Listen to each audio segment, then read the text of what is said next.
and welcome to Bonchon Bite-Sized K-Drama Reviews. My name is Shannon, and today I am going to review a fairly recent 2025 drama, Law and the City. So this drama was aired pretty recently, this past summer of 2025, July 5th through August 10th to be exact. It's 12 episodes long and originally aired on the Korean network TVN. In the US, I was able to watch it on Viki. The cast for this drama consists of five main characters making up the core friend/lawyer group. On the periphery of this group, we have their managing partners, some clients, the occasional family member. The main cast is made up of Lee Jung-suk, Moon Ka-young, Kang Yoo-suk, Ryu Hae-young, and Im Sung-jae. So, where might you have seen these actors before? Well, besides being IU's boyfriend, you may have seen Lee Jung-suk in Romance is a Bonus Book as the male lead. That's a really great Nuna romance. He was also in While You Were Sleeping, opposite Bae Suzy. And he also played a lawyer in that one, too. He was also the male lead in the third K-drama I ever watched, which was W2 World. He's not an actor I particularly seek out in dramas, but I have seen all three of these dramas, and I can highly recommend Romance as a Bonus Book and While You Were Sleeping. I thought both were excellent romances. I have seen a bunch of people online recommend W. They really like it for many reasons.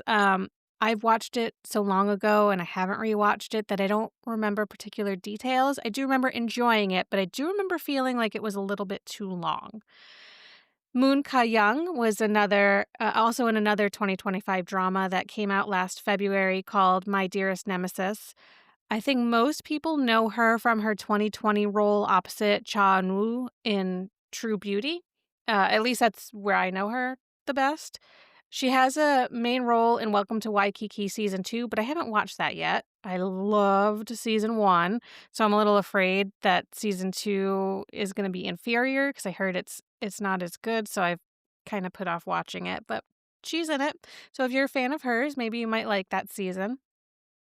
Another lawyer in the group is played by Kang Yoo-suk, who also was in another 2025 drama that got a bit of attention, Resident Playbook. He played the doctor who used to be an idol. That's how I remember his character. He also had a small support role in When Life Gives You Tangerines that aired this past spring. He played A-sun and Gwan Cheek's son. So he's had a pretty busy 2025. I hope this really means that his career is like really kicking off and we'll see more from him because he was kind of a highlight of this drama for me. And I did like him a lot in Resident Playbook too. So I hope that means that we see some more from him. Ryu Hae-young is forever in my mind as Bo-ra in Reply 1988. She's Duck-sun's older, like grumpy sister. Kind of has a tough exterior, but, is warm and gooey on the inside. She was also in this summer's drama with Lee Dong-wook called The Nice Guy. I haven't watched that. I believe it's on Hulu and Disney Plus, at least in the US. I was really looking forward to it, but I didn't really hear much about the drama, so I'm not sure how successful it was, and I'm not sure if I'll actually end up giving it a try. Im Sung-jae played Lee Min-ho's best friend and OBGYN doctor in the early 2025 drama When the Stars Gossip. If you've been keeping up with K-dramas for a while, then you know to maybe avoid that one. It's not worth the time investment. Go and watch Extraordinary Attorney Woo, where he plays a support role as a bar owner. So you'll see him pop up in that one a couple times, and Extraordinary Woo is definitely worth your time. So, like I said, this cast is fairly large, so I just want to mention a couple of the supporting actors and where I've seen them before, and maybe you have too. Yum Hae Ron played A-sun's mom in When Life Gives You Tangerines. For anyone that watched Squid Game seasons 2 and 3, they would also recognize Lee So-hwan as player number 390, aka Gi-hun's best friend. In this, he plays one of the managing partners. And finally, I recognize Park Hyung-soo as the sneaky and adulterous lawyer from Happiness. So he might look familiar if you have seen that drama. Just to give you a basic bare bones plot description, the main focus of this drama is on a group of five friends who work in the Sochodong area of Seoul, which is its legal district. They work in different firms, but they're all housed in the same building. So they each have like different bosses, different groups of lawyers that they work with, and their own clients. But each firm is housed within a larger building. We see this group come together usually over lunch in a nearby restaurant. An Ju Hyung, played by Lee Jung Suk, is kind of a wary, stoic guy who feels like the system is kind of going against his ethics. And Moo Ka Young plays Kang Hee Ji, who's an optimistic newbie who's full of energy and idealism. She and An Ju Hyung have a past romantic history that sets up their characters for a second chance romance.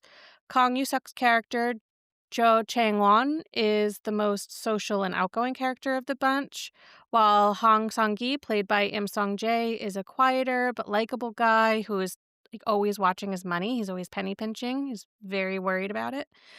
Rounding out the group is Bae Moon-jung, played by Ryu Hae-young. She has some personal issues that she has to work through that may affect her work and her future. And I don't want to get more specific about that because that is kind of spoilery, but it is a big part of her character arc and character growth that I think was very interesting. So, who might this drama be for? Before I get into who might like it, I'll tell you why I started watching it. I heard someone liken the friend group in this drama to that of Hospital Playlist, which is a drama that is in my top 10.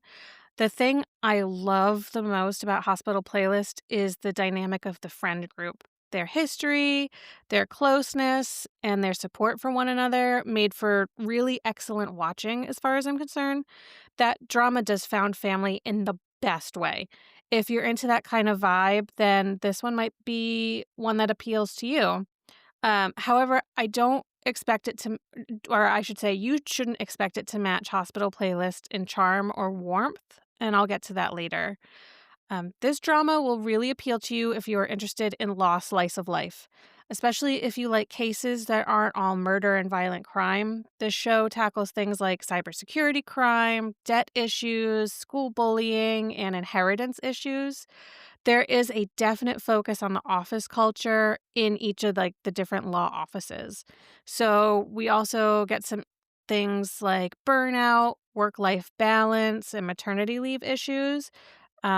It's not as case driven where like things happen super fast, but if you like the slower pace, then you'll appreciate this one.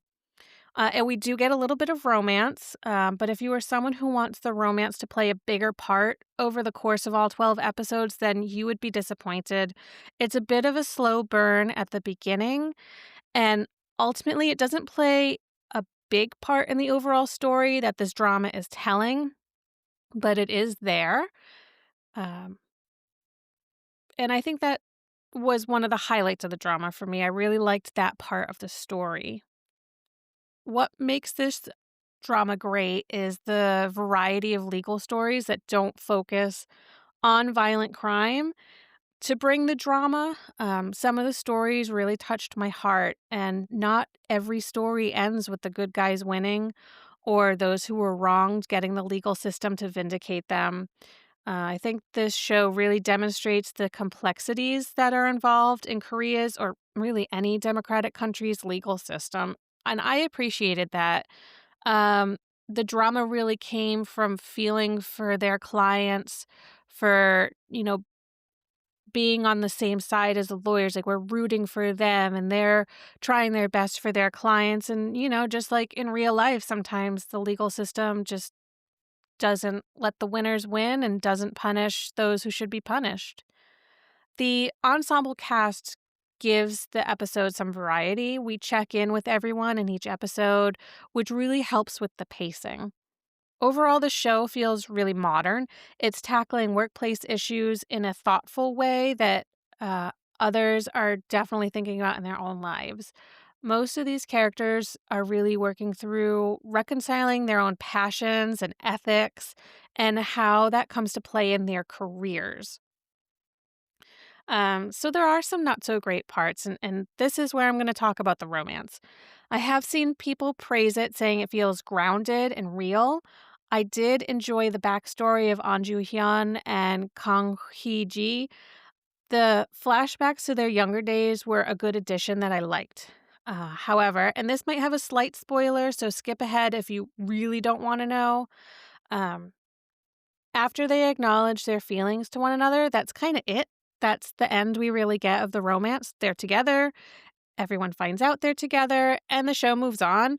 And I wanted more. Like, maybe if the drama had more episodes, it was longer, maybe we would have gotten more, seen, these characters maybe have to work more things out together, really grow together, kind of show us what their future is going to be like. I just wanted more from that relationship.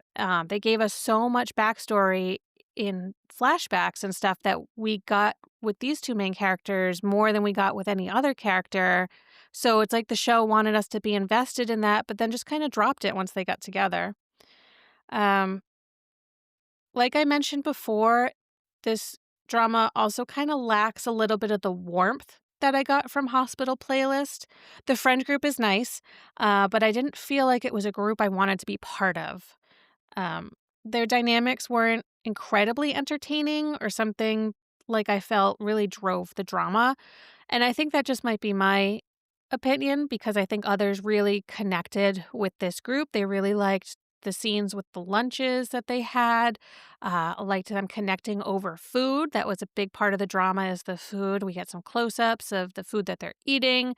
One of the characters takes pictures for a blog of the food that they have each day. So that does play a big part. And that part was nice. But something about their dynamics just totally didn't click with me. And like I mentioned, the biggest trope in this drama is the food, because the food is like the emotional glue. The gang in this drama, they get together and there's lots of talk about food. Um, and we see the table just full of food as the characters get vulnerable with each other, which was nice. I did enjoy the characters when they all were together and they kind of like let their walls fall a little bit. They were able to be vulnerable with each other, which was a really nice piece. Our romance in this one is very opposites attract, and it's with a more jaded lawyer and the wide-eyed idealist. Their romance is a second chance romance, which is a romance trope. So this isn't a drama that will make it onto any of my lists. I'm not sure who I would really even recommend it to unless someone has specific likes that this drama would fit. The law stuff was interesting, but the friend group lacked that special something that the Friends and Hospital Playlist had. Maybe it didn't have enough comedy. I'm not sure. Maybe it's because we don't see these characters much outside of work, or maybe 12 episodes wasn't enough to really develop them. I know for me, I needed more from the romance, but if law is your jam, and then this one might be right up your alley. If you are seeking a French group to kind of vibe with, this one would also be a good one for you. Um, Otherwise, if you're seeking something that's more heavy duty, more the drama comes from the law of intense courtroom scenes, this one won't appeal to you as much. Thanks for listening. I'll see you in the next episode. Until then, if you'd like to share your thoughts, opinions, and suggestions for future episodes, you can find me on Instagram at bonchankdramapod or send me an email at bonchankdramapod@gmail.com. And if you feel so moved, please leave a review to help others find this brand new podcast. Thanks so much for listening. Bye.